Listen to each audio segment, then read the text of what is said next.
What's up, bookworms? This is Megan coming at you with another Cantina Conversation. Today's episode features a chat with Clare Solly. We're talking about The Time Turner. That book is available now. I this was a great, fantastic, amazing, authentic conversation with Claire. Without giving away too much, there's mental health representation in the book, and she approached it like authentically and with care and with sensitivity. And then only I come to find out that it's because she's had experience in the subject, in the topic at hand. And I resonated because can resonate with what she put in the book. But either way, I feel like you guys, a lot of this, certain cast of readers, people, those who deal with their mental health or just they love someone with mental health issues, this book is for you, this conversation's for you, and I can't wait for you guys to listen to it. But either way, thanks, you guys, and here is Clare Solly. Today we've got Clare Solly. We are talking about The Time Turner. That book is available now. Claire, thanks so much for joining me today. I did finish this book a few days ago, and I did not expect the emotional roller coaster that it took me on. We're gonna get into it. I might have a bone or two to pick with you for getting into my feels so much, but I'm happy to chat about it. Thank you so much. Yeah, you won't be the first person. My best friend, when she read it, got mad at me and was texting me in the middle of the night and said that she threw the book across the room. Yep. Yep. So I didn't get that enraged. I felt it like in the pit of like my heart. I was like, I think it's mostly because I just didn't expect it. It felt like I didn't know what to expect. I had an idea based on the description, but then it just the last 10%, I was like, oh my goodness, oh my goodness. I was like, ugh. But it's like a good anger, right? It's like a Yeah. good stunning, like a stunned mindset, all that, however you want to say it. And it's funny too, because a lot of times I'll get in discussions with people on what happens. I'm no spoilers because I want everybody to read it and enjoy it on their own. Yeah. But I get into discussions with people on, is this officially a happy ever after? Is it a happy ending? So is Yeah. it? Yeah, you're like, "I don't know." Yeah. It's subjective for sure, and you could look at it that way, but that's why I was saying it's like emotional roller coaster. I'm like, it took me a minute to decide how I felt. I was like, I'm sorry I did that to you, but thank you for telling me that because that is just it's so yummy. It's such a yummy feeling to yeah. have there, yeah. You're like, "Sorry, not sorry." Yep, exactly. So can you give a summary of the book so listeners can follow along with the conversation? Definitely. It is a time travel romance novel. It is a story that follows Amelia, who lives in New York City, and one day she is given a call and she inherits a house in Brooklyn, and she has no idea where it came from. And she goes to renovate the house and finds something and falls back in time. And in her current time, she's got a relationship with a doctor, and when she falls back in time through in the same house, she meets the author who inhabits the house 100 years before. And she's doing the things that you always do in time travel tropes, trying to figure out how to get home and how to live in a world that you're not used to with different technology and or lack of technology. And apparently I was having like a water feeling when I was writing this book, because like the like her main theme is like, oh, a shower. I can have an actual shower. Yeah. But yeah, so she tries to figure out how to get back in time, and she might be falling in love with the man in the past and the man in the future, and how to deal with a triad that you have no control over. Yeah. Yeah, that was in a nutshell. Obviously, there's so much like depth to that whole scenario, but I really liked what you did with it. I didn't expect, like I said, I didn't expect to get so sucked in. I didn't expect for like my feelings to get so sucked in, but that's the beauty of it. I think it hits a little bit harder that way. Yeah, like I said, I'm not mad, but I'm also like, oh my goodness, like it took me a minute to mull over it and figure out how I was gonna how I enjoyed it thoroughly. I enjoyed it. It was like a great experience. So can you go into your background a little bit, because this is like not your first published book, and I want to just explore what led up to you releasing The Time Turner, coming up with the story and releasing it to the world. So technically, Time Turner was my first published novel. Okay. I edited and republished last summer. I've written 2 other novels since, but I've been a writer and a storyteller my entire life. I grew up doing theater, and when I was like 5 and 6 years old, I remember running around the neighborhood and getting all the neighbor kids together and like with scripts that I had written or made out of fairy tales or whatever. Like I can't even remember. I remember a Cinderella one, and I would assign people their roles and tell them what they not ever what they had to say, but okay, you're this role. I was the director and the storyteller, and I was also sometimes starring in, sometimes not. So I've always been a storyteller. And then when I got to high school-ish, I actually was a writer and an editor on the high school newspaper. So I loved telling story there. Thought I wanted to do that as a career, went to college, and I was like, I like acting too. So let me get a double major in acting and journalism. And then after about 2 years, I transferred to a school that did not have a journalism program and ended up just focusing on acting, which that's the original storytelling, and have been for I was in California. I stayed out in California for about 10 years after college, tried to do the LA scene. I'm very tall. I'm 6 feet tall. So I'm too tall for film. Oh, And no. it's It's like the fine. opposite for men, like, they think that's the Yeah. minimum. Yeah. It's Yeah. ridiculous. The average height of men on screen is like 5'8". And that's Oh, wow. if you take away the Hemsworths and the Sure. even nobody's ever as tall as you think they are on film. So I moved out to New York in 2010 and was pursuing the Broadway and found myself just doing all kinds of jobs. I was a nanny for a while, and again, you're a storyteller when you're a nanny. Yeah. Storyteller when you're a parent. Just have been traveling along this journey about 3 years, I think, before the pandemic. Teen is when I published The Time Turner originally. I started it, I think, in 2012 because I was in a one night stand that moved into a 3-month relationship that was just so it tore me up, which I obviously poured that into the book because the end of the book is it's not anything close to it's not anything close to what happened because I didn't time travel. Spoiler. But just such an emotional attachment to this man, and I found myself I was tired of journalism. That's not a word. So we're gonna But go with it. I was so tired of journaling. Oh, poor me. Oh, I miss him. Oh, when's he gonna come back? Oh, if I only did this different. And so I started writing letters, but I'm paranoid, so I don't really like to put like my name on things because, I've seen that movie. Those letters get mailed.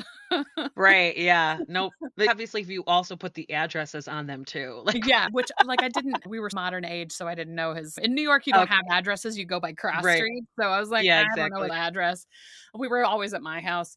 So I started writing him letters, and then being a Gemini that I am, I was not satisfied with only one way, so I started corresponding with myself back, and actually a couple of the letters that are at the end of the book were the letters that I ended up writing back and forth to and it was funny because I just had, like, the moleskin notebooks, and I was on the train 'cause I in New York, I'm on the subway for hours a day. And at that time, I had 3 different jobs, so it was like, I would commute for 30 minutes to one job and then be there for a couple of hours and then commute 45 to the next job, and so on and so forth. And so I was writing, and it just started pouring out of me, and then I put away in a drawer for a couple of years. And I ran into someone I started working in an events, and ran into somebody at an industry party, and he gave me the biggest writer tip I think I've ever had in my life, it's one I pass on to anyone and everyone. If you self-publish, actually, if you no matter how you publish, you can always edit the guts inside the book as long as you don't change the outside of the book. So your ISBN or your number is connected to the cover. So you can go Mm, back in and you can edit and make changes. You can't get a yeah, magical eraser and go to Barnes& and Noble and yeah. but you can, especially if you're doing a print on demand, that you can update the guts inside anytime you want, which gave me the courage to just put the book out there. So I ended up publishing it in 2015. And then I liked that feeling so much. I wrote a second book in 2017 called Christmas in Cleats, which is a cozy Christmas Hallmark novel. And then the book that I published in September is called Save the Last Piece, and it's my fictional version of what happened in my life and events. And I decided somewhere in the middle of all of that, I was like, let me go back to let me this acting is taking a lot of time, and it's I wasn't booking many gigs, but it was taking a lot of time rehearsing and things auditioning. And so I said, why don't I go back to a day job for 3 years, and I'll make a big pile of money and write another book or 2, and then I'll go back out and I'll do the acting stuff again. And then 2020 hit. Yep. And I was very glad to have a day job. So yeah, so there's the meandering trail of Claire and how we got to all the books. Yeah, yeah, I enjoy that, and I think the pandemic 2020 was so crazy for everyone, for all authors, and it was when I was talking, I felt bad for the authors who were just they were planning to release their debut, like their first novel in 2020, and it was just like anything from like events and in person or whatever, they had to figure it out and they got that kind of adjusted experience, like Yeah. adjustments to that whole experience. And yeah, I'm glad that things are like knock on wood, fine ish now. But yeah, it was you're not alone. It was a moment for everyone. I think Yeah. for all industries, as we all know. Luckily, I didn't really have anything planned around then, but in the summer, I was like, maybe it's time to get a book coach and see if I can turn out books faster because I haven't written one in 3 years. So, yeah, for me, I wish I would have taken more time to just focus and write, but I read a lot. So, I guess, Oh yeah. Yeah, that's definitely helpful, I think. That's one of the first things I heard from, people who, like, if they wanna work on their craft, they read. They just keep reading, and aside from, like, obvious, like, workshops or coaches or whatever, but they just read a lot. And even from the amount of reading that I do, I guess I can, like, more easily pick up on things even if I'm not reading it to write a review about it. I'm like, "Oh," because like, right now, I'm in the middle of the Throne of Glass series, and it's just, like, the hold that I'm on the tandem read right now, and the hold that this series has on me, but I think just from writing reviews, and now I'm like it's like kinda like the not like pressure, it's, "Oh, I don't have to pay too much attention about the craft or whatever," even though it's a worldwide bestseller, and even though she wrote the first one when she was, like, 17 or 16 or something like that.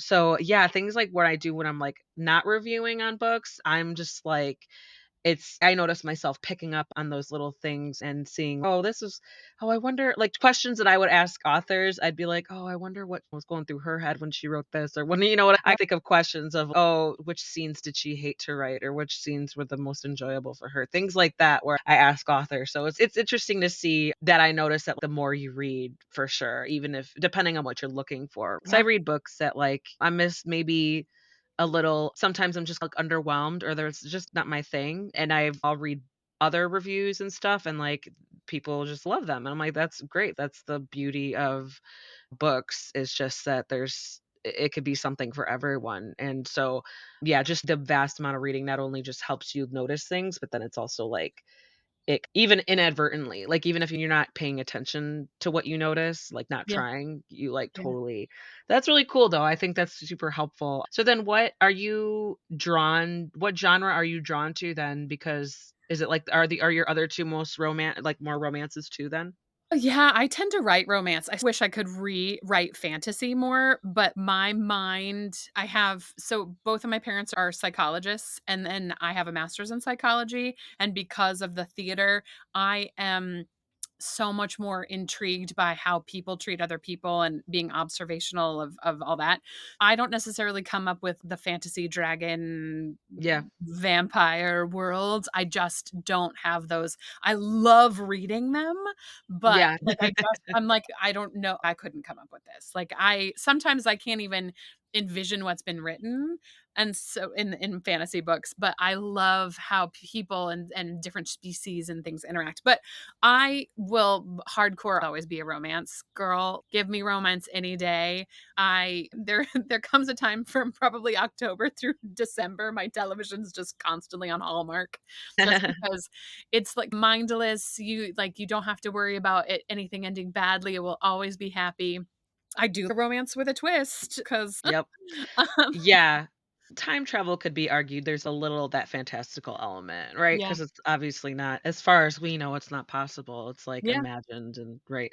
But it's so tricky. I want to get into like time travel. Obviously, people have done it in both like film and TV and books and all that. But it's you gotta there's certain rules that you have to follow, right, for it to work, for it to make sense. And that's one thing like I noticed was that as the reader, as I was following through, like, progressing through the book, I was just like, She got it. She did it. She did not forget this. She didn't." I couldn't really see my I could tell, like, the thought that went into it to make sure that everything made sense, even if they didn't, like, when we first encounter something as a reader, they made sense later, and everything was so ominous, and I was like with Amelia, "What the fuck is going on?" She's just so confused. I would be too, and I'm like, "Oh, just go get to the bottom of it." But I because she was so skeptical at first, and then as the reader you get further along, and then it's almost like a callback, but then you're like, oh, okay. So that's I want to tap into like your process, like any research, big lessons learned, things like that. Like, how did you approach that delicate situation?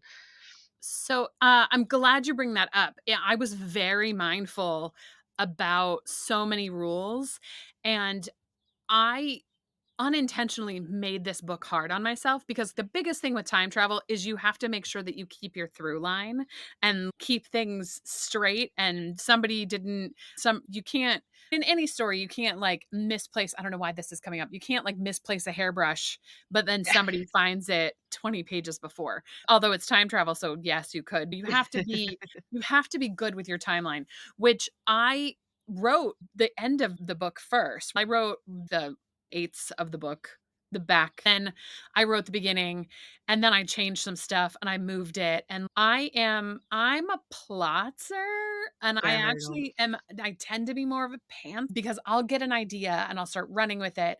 And then I will get to a point where I'm like, okay, I like this idea. I need to sit down and write sort of an outline to follow because I know myself. And then I'll start to create like a book Bible where I'll put in different things that have happened, like people's last names, and if I've mentioned a birthday or if I've mentioned a date or something somewhere.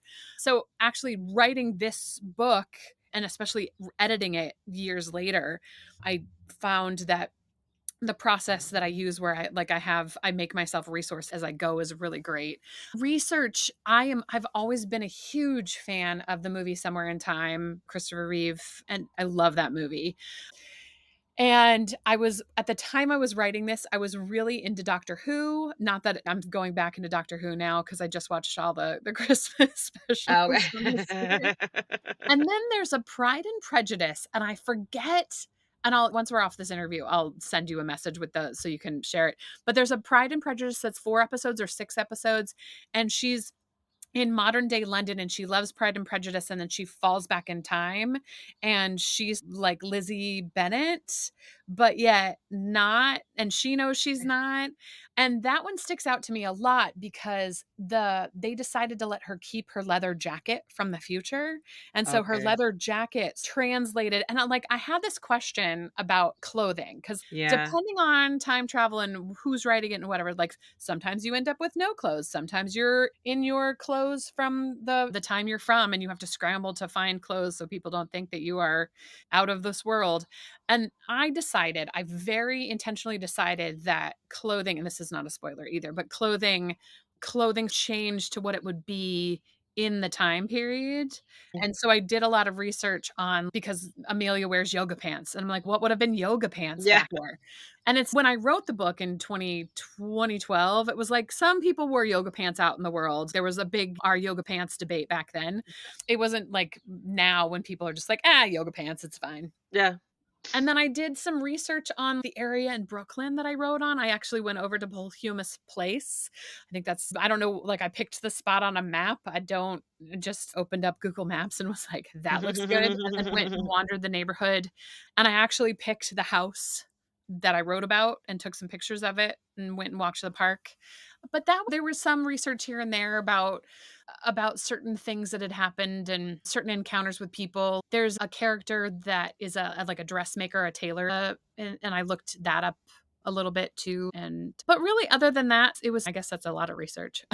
I Yeah. was like, "There's no research." Just yeah, just like the clothing of that time period, and yeah, that would totally, because it just reminded me a lot of, even though it's from different part of the world of Bridgerton, it's the proper attire and the proper behavior of people and how they say, "No, you'll people are gonna talk, people are gonna wonder, people are gonna gossip," and that's people do that still, but it's much I would say it's easier to explain away a person staying with you unexpectedly. I don't like woman, and it was just funny because it's, oh, Franklin, he's an eligible bachelor, and all these women and their mothers are trying to find reasons to come talk with him and all that stuff, and so that's what it reminded me of. It's, "Oh, it's gonna be a scandal if they don't have a decent way to explain this," Yeah, and with the rule that you constructed with the clothing, it was so funny because that's yeah, she was wearing yoga pants, and then when this happens, and then she's just, "What the hell am I wearing?" And then even he's looking at what he's like, "You're kind of underdressed. Are you okay?" Like, what?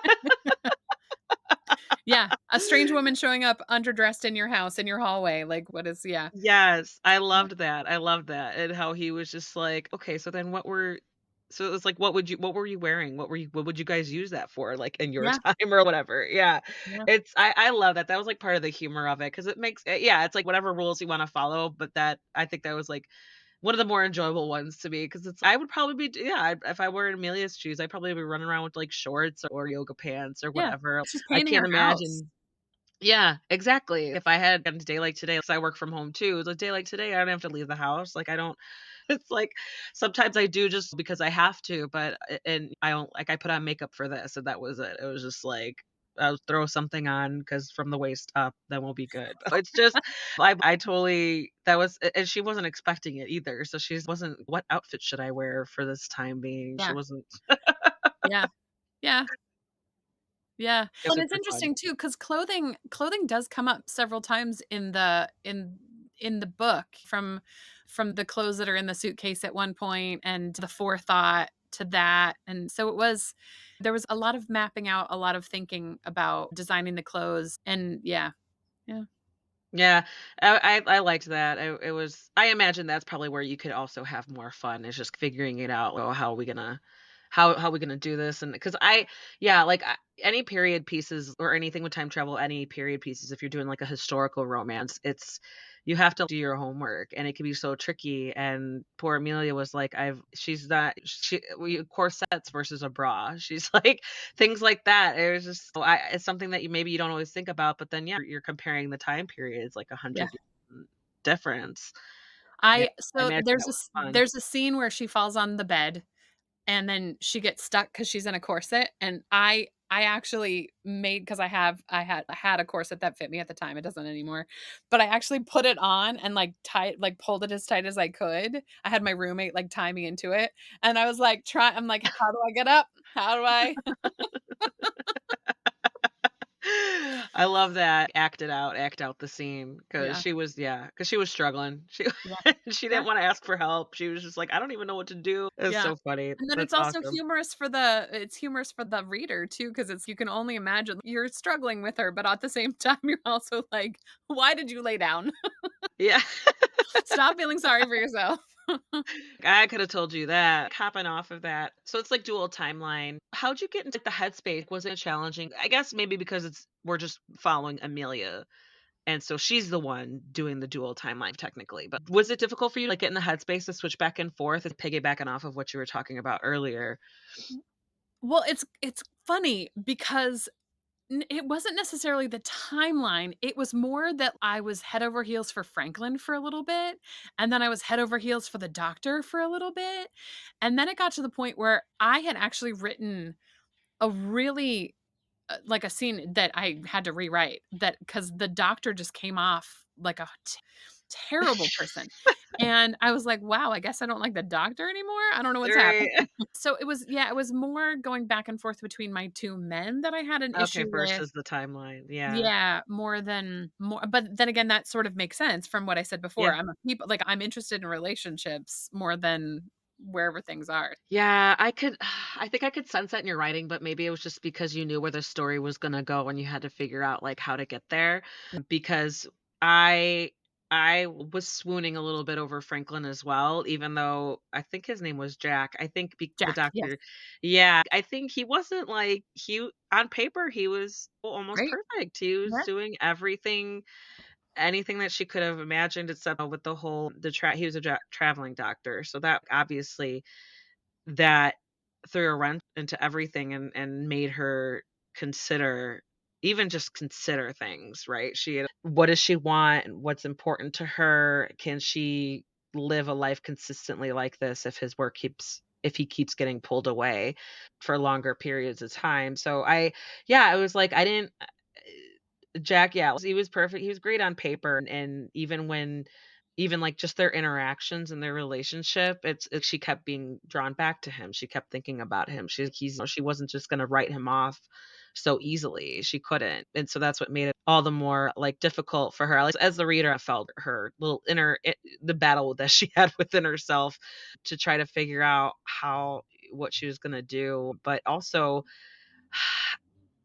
and then a segue to something that I wanted to talk about, like Franklin is really has like really deep depression. Like it's serious case of, they call it melancholia that in that time, and they're just trying out meds and all that and trying to figure out, and I totally like sympathize with him because he let himself into those like moments, and then when he was done, he was just like it was just the acceptance. Like when Mm, he was over it, he was like, "Oh yeah, like this happens," kind of thing. And but it was almost like, ooh, like the grass is always greener, and then until you get to the more serious, like the flaws and for better or for worse, a part of it. And yeah, that's when Amelia's like, "Oh shit, what did I get myself into? What is this is what I would be dealing with if this is a choice I made." And so I felt that's like where, if for me at least, it started tugging more at the heartstrings. And I want to like get into explore that a little bit, how you integrated that into this character. And I know it made him obviously such a fascinating character and multidimensional and all that, but it was like, I think it's just because Amelia had to learn how to love someone with yeah, the serious mental illness. Like it wasn't just like a simple thing. It was like it gets bad. It yeah, gets bad for him. yeah. Depression theme was very like that was from the beginning. I think because I was so heartbroken, actually the real life guy had depression. And Mm, I think that was part of the reason we didn't work. And it was more that he didn't want to let me in to help, and not like at a 3-month relationship, not that you can just be like, all right, here I'm giving up my life. sure. Yeah. um but hindsight, thinking back, it's what could I have done differently? What would I have chosen? Would I have chosen had this gone on longer? What could have happened? And it was I did actually do, now that we're talking about this and going back into research, I did do some depression research.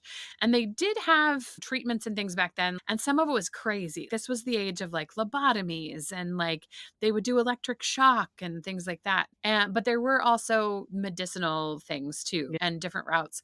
And it was less important for me to go about the treatment and more about, again, human interaction and reaction, and how we as people, when we first meet each other, are the shiniest social media perfect versions of ourselves. Mhm. And as time goes on, we become who we really are. Like the walls fall down. And it was this Amelia doesn't really know who she is. And so therefore she goes on this sort of who am I journey through the book. And both men push her in those directions, which I loved, the idea of this journey of a person who didn't know who she was and was forced into figuring it out because she was deeply in love with two different people, and who would she choose? And yeah, and it's interesting that like a big thing right now is why choose novels. Yeah. And so it's been that I don't know that this would necessarily fall into a why choose. It actually doesn't, but it's, I don't know, I feel like maybe it's a precursor.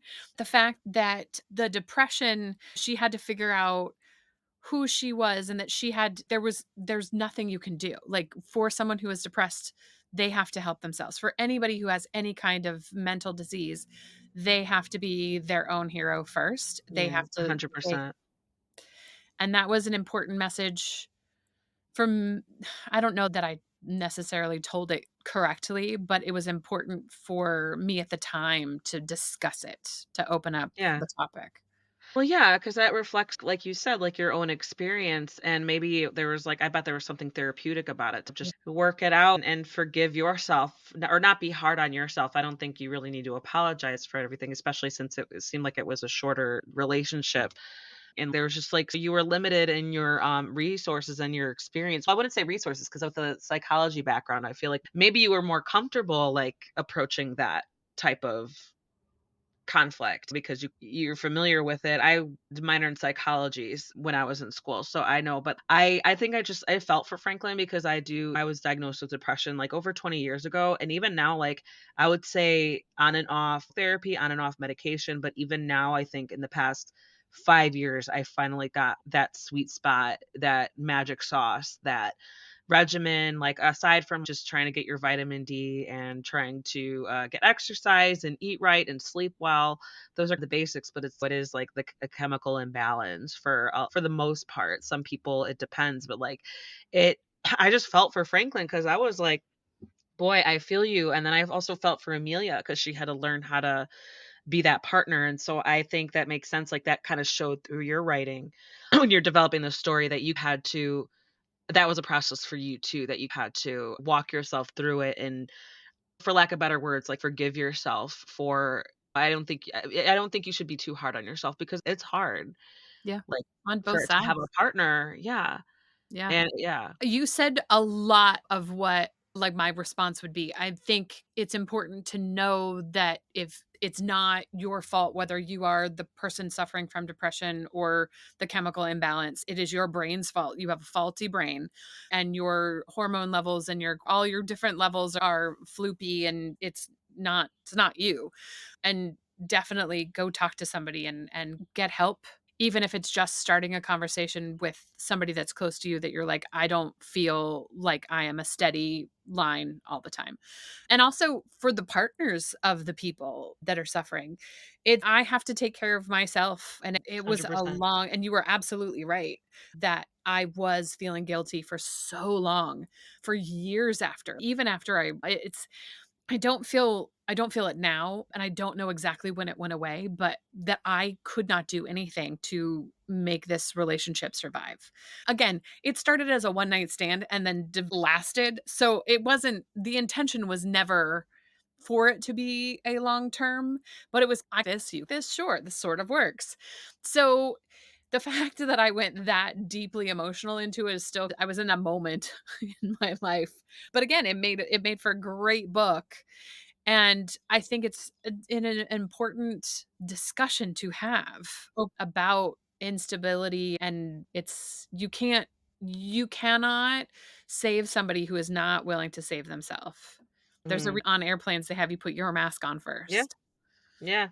That's a universal, like, metaphor or example that I hear, just it really is, and yeah, and so, like, my and it's taken my I've been with my husband for, like, almost 15 years now, and so it is really tricky for the partner, like, it took him a while to understand, like, the basics of it even. It's not 'cause I would be, like, off, and he'd be like, "What's wrong?" And I would just, "I'm depressed," and he wouldn't get it. He's like, "Why?" And I'm like, boy, I'm like, if I could articulate this, I would say more. And it took a while for me to fully just become that much more self-aware. And even just, yeah, that first step is identifying it and just speaking up, even like you said. I think I was like 13 or 14 when I told my mom, I was like, something's not right. And even now, I'm like amazed at my teenage self and then also incredibly lucky that my mom was responsive to it, that she Yeah. was reactive instead of just you're just a teenager or whatever. I think she was just, "Oh, okay, and let's figure it out then." So I feel very fortunate and also just appreciative of myself and the support that I got. And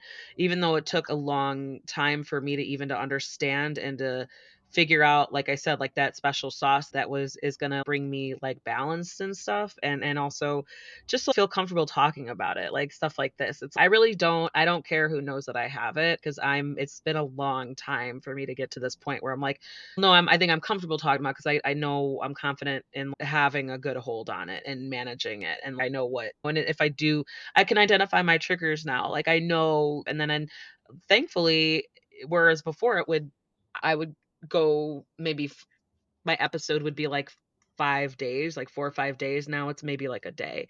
And it's just even then I'm like, "No, okay." I'm like, "Oh, this isn't all right. I bounce back much quicker now than I did 10 years ago." But yeah, that's why I was like, and even just there are so many like mental health, it's a spectrum, and there's a whole it could be a little bit, it could be a lot, and yeah, that's one thing I appreciated that you brought to the front of Franklin's character. Like, he was multidimensional, and then he was just like yeah, like, he was like a sweet summer child, right? Like, he was just, like dreamy in that oblivious sort of way, like, he doesn't really consider himself like a dreamboat, but I imagine, like, a lot of the women in his community did, but I just appreciated that what I was saying Oh, I've earlier about lost. I was just appreciating what you did with the character, and I appreciated that, like I was saying before that he was just like a oblivious, like, dreamboat, like, I'm sure he doesn't consider himself charming or whatever, but he's yeah, like, sweet summer child, but even the women in his community probably were had their eyes on him, but that's adding the multi-dimension part of it, of where he and then poor Amelia were to just that was what they had to deal with, it was hard. The 100 years in the past is a whole different ball game in Yeah. itself. It was so crazy. No, I'm glad I appreciated what you did, and I think that's part of what the emotional roller coaster that tugged at me because I was just like, "Oh, no." It's like the grass is always greener, and then the real you get down to it, and you get deeper into it, where you get to know you get to that's the whole part of it, where you get to know someone on a Yeah. deeper level, and the good and the bad, for Yeah. sure. And thank you. It is a huge compliment knowing now, as I didn't know your background when I agreed to come on, and now knowing what your background is, it is a bigger compliment about Franklin and the entire book. So I'm glad Yeah. I did good. Yeah, absolutely. I could tell that you were yeah, I could tell that you gave it a lot of thought and that you didn't take it lightly. You approached it very appropriately and to where not only you wanted to handle it with care but also be authentic and Yeah. so the readers like could just really understand the heartbreak, right? And Yeah. it's just he was a victim of his circumstances of his Yeah. brain and it was I felt for it. I was like, "Oh." Yeah. Yeah. Um, so I wanted to hop around. So what were is a two-parter for you. What were the most challenging parts to write versus the most enjoyable parts to write? The hardest parts, I remember I had 2 black holes that were the argument scenes, because there's 2 big ones. And one's sort of a medium one, and then one's a and I did not wanna write them forever. I was shying away, and I think maybe part of it was I wasn't ready to give up the characters, I wasn't ready to break them. And so those I think were the hardest parts. When you said what was the nicest part to write, I really like the ice cream scene. I don't know why, but it was just that one, and when she gets fitted for clothes the first time, I just really liked because they're both in the past, so they were grounded in that past feeling, and it just had growing up, I watched, like, Bedknobs and Broomsticks and Mary Poppins and, like, those sort of the same-ish era. I guess Bedknobs and Broomsticks is further. Just that time, and it just felt like physical and just lovely. So I really enjoyed those scenes because again, it's people and it's enjoying life and it's a little touch of history. So those I think were my favorites. Yeah, it was cute, and it was just like with the ice cream, I was like, oh, they were looking around at the teenagers, but then they were acting like teenagers too, because they were like a Yeah, little like still towing that line. That was yeah, super cute. That yeah, it was like I can imagine that was like a nice break amongst the yeah. more serious parts that you had to that you're putting off a little bit. It seems. Yeah, I hear of other authors writing fight scenes or especially like with swords and they have people act them out or something like that. I'm like, yeah, I don't know that I'm going to act out an argument ever. Yeah, it is. I know it's tricky because it's okay if you wanna act out an action scene or even, like, a bedroom scene, it's okay, where are the hands, like, where are they stepping, what would make sense, but yeah, it's like an argument, that's the psyche of it, that's like getting into, like, the how you said, like, you were writing letters to yourself just to Yeah. figure out, "Okay, what how would someone respond to this, given the history, given the context?" That's yeah, I could see that being like, "Okay, how am I gonna hash Well, this out?" and also, I am Amelia, I am Jack, I am Franklin's. I'm having the argument with myself, and I'm Mhm. being incredibly vicious and trying to stand up for myself, but also just wanting to rip the other person apart. And so Yeah. I think it's one thing to have an argument with somebody else and you're being that terrible person one-sided, but to do it like from two sides, it was just like there are some scenes that I'll still read in the book and I will cry. Yeah, I think I yeah, I got the most emotional, like, towards the end when it was just all it was just, like, all going down that road Yeah. of, like, the conclusion coming and then seeing how it was gonna turn out. Because obviously I was invested. I was like, "What where is this gonna go? Like, what?" And if you It's wanna talk about that, we can say spoilers, turn off. yeah. Yeah, I could save it for, like, a special clip or whatever. Okay, so just a few more questions. What advice do you have for Amelia? Oh gosh, for Amelia. Oh, wow. That's such a good question. I 'Cause I had her do I feel like I would have had her, be stronger sooner, like, make choices and just leap and the net will appear kinda thing. And she did that, but I think she was wishy-washy back and forth a little bit too much. As someone who reads her story, I want her to make the choices and just go for it rather than second guessing or trying to talk our way through things, which is probably advice for myself because I will reason out everything and I will figure out 20 different ways that things can work and won't work, and then I'll pick one. Oh, that's not So, a bad system, though, you never know. You thoroughly thought it out. "Did you think this out?" You can be like, "Yes, I did. I yeah, did think it out." yeah. Solid advice, yeah, even for yourself. Give yourself a little pep talk. Now, what do you hope readers get out of your story about of the Time Turner? I hope they continue the mental health conversation. I also love just chats about things that can and can't be, like, is time travel possible? To some people it is because you can travel in your mind. I wanna keep hearing that people, like, love and hate me for the ending because I it was one of the hardest things, and it was so thought out. It was one of the hardest choices to make the selection on what she did. Because, yeah, I found myself in the triad. I'm like, "What who am I gonna pick?" So, yeah. Yeah, very proud. Yeah, even now talking about it, I'm just revisiting my feelings about it, and I'm just like, it's okay. It's like the tragedy, but that's what makes it a little more satisfying when you find like the silver lining of all that and you realize you come to terms with how it needed to end, what they had to like what Amelia had to do. And like how you said, like, yeah, she made the right choice because anything else it just wouldn't yeah, it just wouldn't have ended up as good for her or for anything after that. Claire Solly, what's next? Are you working on anything that you could talk about? I am definitely working on things. I have about 5 works in progress right now. Nice. The 2 that are up at the top, I'm writing a rom-com, very spicy rom-com, an office romance about an executive assistant and, like, a guy that she works with, a contractor that she works with, and he spills his drink on her at when they first meet, and she blames him, and he's, "No, you ran into me." And yet they have to work together on a project, that typical office romance thing. And then the other one that I'm working on is a story about an actress and a baseball player, and the beginning of the book is they meet and they've been on like a couple of dates and something goes terribly wrong on this date and they end up breaking up. And then throughout the book, I'm giving you, the reader, parallel moments in their lives. And basically, what has happened at this date, I'm not going to tell you what happened at the date, but at this moment of the date, he is towards the end of his career because he's had some injuries and he's in minor league ball and he's starting to go into downhill for him.